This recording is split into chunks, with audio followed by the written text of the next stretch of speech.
65 kg amateur Takeover.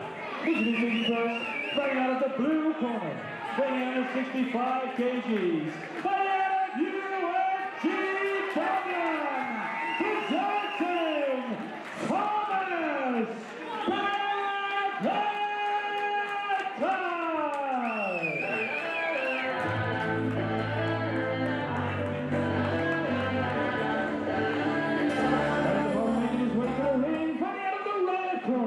Also weighing in under 65 kgs, Malai, Malai, presenting Darragh Crill.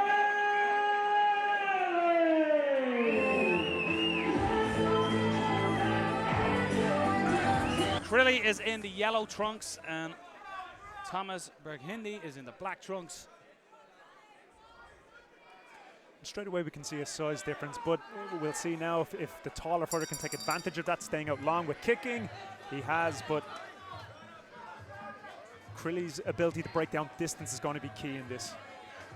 Straight away you can see Berghentl is trying to be active, and nice catch of the kick and sweep of the leg.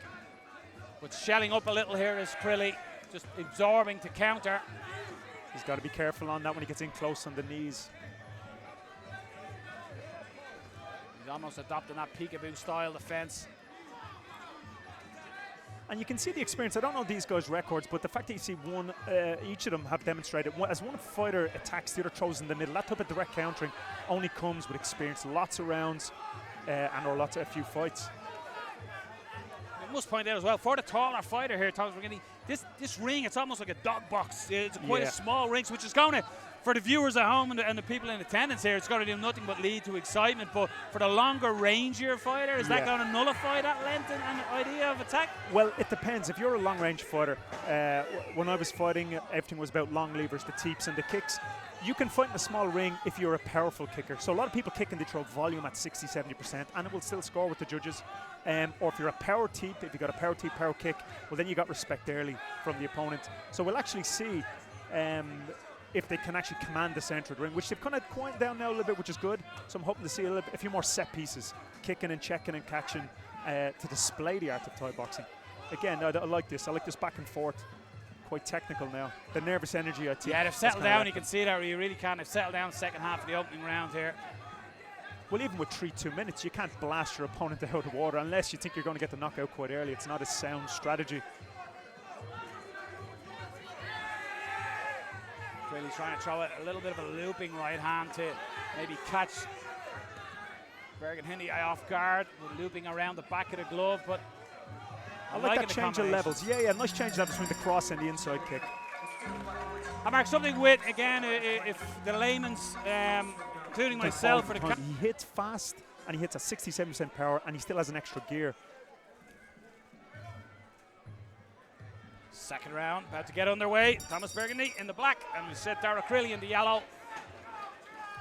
So we're looking for that full line of volume and full contact shots on a scoring area is the main thing. That's what our judges are going to be looking for. It gets difficult when it gets scrappy.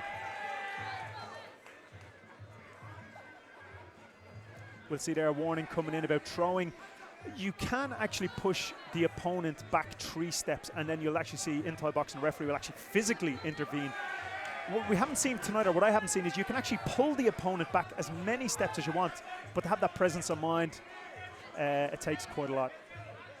That may come more so with experience over the fights and course of fights, as you say, Mark. Experience is vital, and knowledge. Them wily veteran moves. Yeah.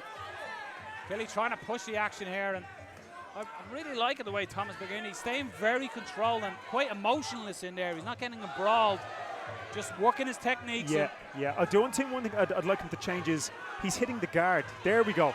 He has to stop hitting where the hands are, and he has to hit where the hands aren't. So once he done it there, the minute I said it, he didn't hear me, but it's good thinking in the moment. Good coaching. Again, the opponent goes high, you've got to go low, you've got to mix it up.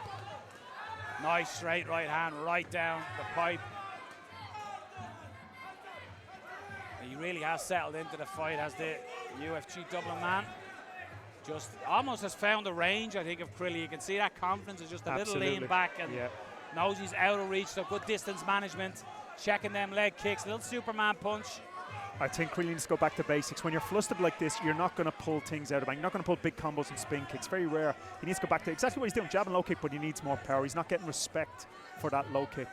He should be going into clinch. He should at least, minimally, the least he should do is minimize the attacks. Grab the waist. You can see Crill getting a little bit frustrated. Starting to breathe a little heavier now as well. But again, it's that, as you alluded to in between rounds, they're not 100% shots being thrown here by Thomas. With an aggressive fighter, if you can keep your calm, they'll fall in on you. If you slip a little bit to the side, they'll fall into a half clinch or full clinch position. But again, it depends if that's a part of Crill's style, if that's his makeup of fighting. Nice head kick as well, and it's almost, you can see, foot on the accelerator time here for Berghentl. Nice leg kick there, chopping down by Crill. There's definitely a power difference on the shots. Very difficult to score as a counter-attacker going back if you're jumping back out of the way. Now again, if you're Sancho or one of these outliers, it's a little bit different, but he has to get respect for that low kick. He should really throw something after that low kick. Maybe a Superman, right kick, right hand, or right kick into a left hook. But again, you will only ever do what you practice in camp. And what we notice is when you get really tired, you know, rounds one, I've said it before, round one is who the fighter thinks they are, and round three is who the fighter is. There's almost an opening here for Berghentl of the uppercut, just as Crill shells here. There's that little gap potentially for an uppercut to get in between that guard. Yeah. I think if we're going to aggregate skills at this stage, I think Crill's only shot is he's losing on points. The match is lost. He has a knockout shot. Now that's what he needs to do. He needs to catch his breath, don't get injured, and maybe shell up and try to come out with one big shot. If he's got what we used to call a Terminator drill, one drill you can do when you're half out on your feet. He's coming up now against a young man in Thomas Berghentl who's really settled into the fight and has grown in confidence as it's gone on. So that one shot, killer shot, is even going to be harder to find when against such a composed young man who's enjoying his time here in the takeover ring. And there's one thing, like even tonight with all the different styles and weight classes and men and women, the one thing every winner has in common is they dictate the rhythm. The loser is forced to try find a way around that rhythm. So we can see it here with the level of confidence and even efficiency of energy. The person dictating the pace, it's just mostly done when you're pushing someone back. Exceptional fighters can do it on the back foot, but we'll see it tonight as winners going forward. They're dictating. He's in control of his breathing.